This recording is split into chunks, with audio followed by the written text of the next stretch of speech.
दंतेवाड़ा दंतेसरी।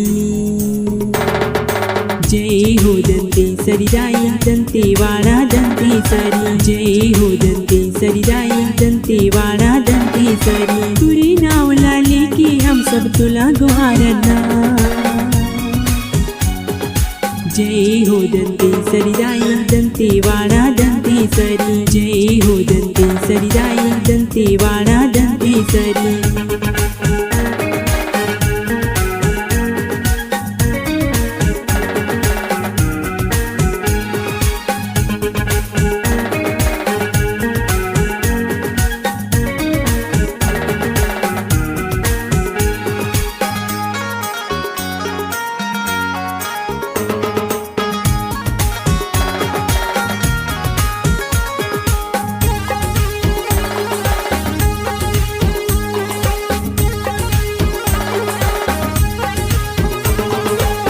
शंखनी डंकनी नदी की संगम हावी। 52 शक्ति पीठी माँ सूरज तुरी मंदिर हावी। शंखनी डंकनी नदी की संगम हावी। 52 शक्ति पीठी माँ सूरज तुरी मंदिर हावी। माता सती की दात गिरगी पड़गी नाम दंतेसरी। जय हो दंतेसरी दाई दंतेवाड़ा दंतेसरी। तुरी नाव लाली की हम सब तुला गुहारना। जय हो दंतेसरी दाई दंतेवाड़ा दंतेसरी। जय हो दंतेसरी दाई दंतेवाड़ा दंतेसरी।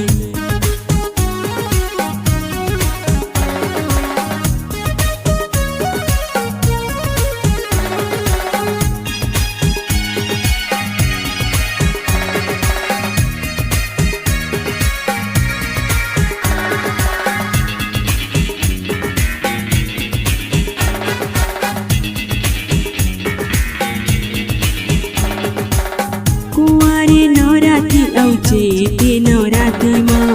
फागुन माँ मेला लगती तोरी दुआरी माँ।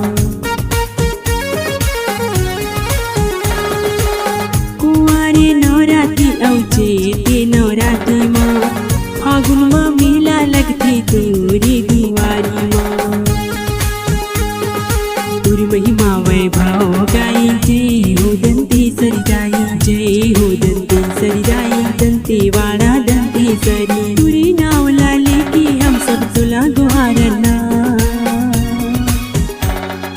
जय हो दंतेसरी दाई दंतेवाड़ा दंतेसरी। जय हो दंतेसरी दाई दंतेवाड़ा दंतेसरी।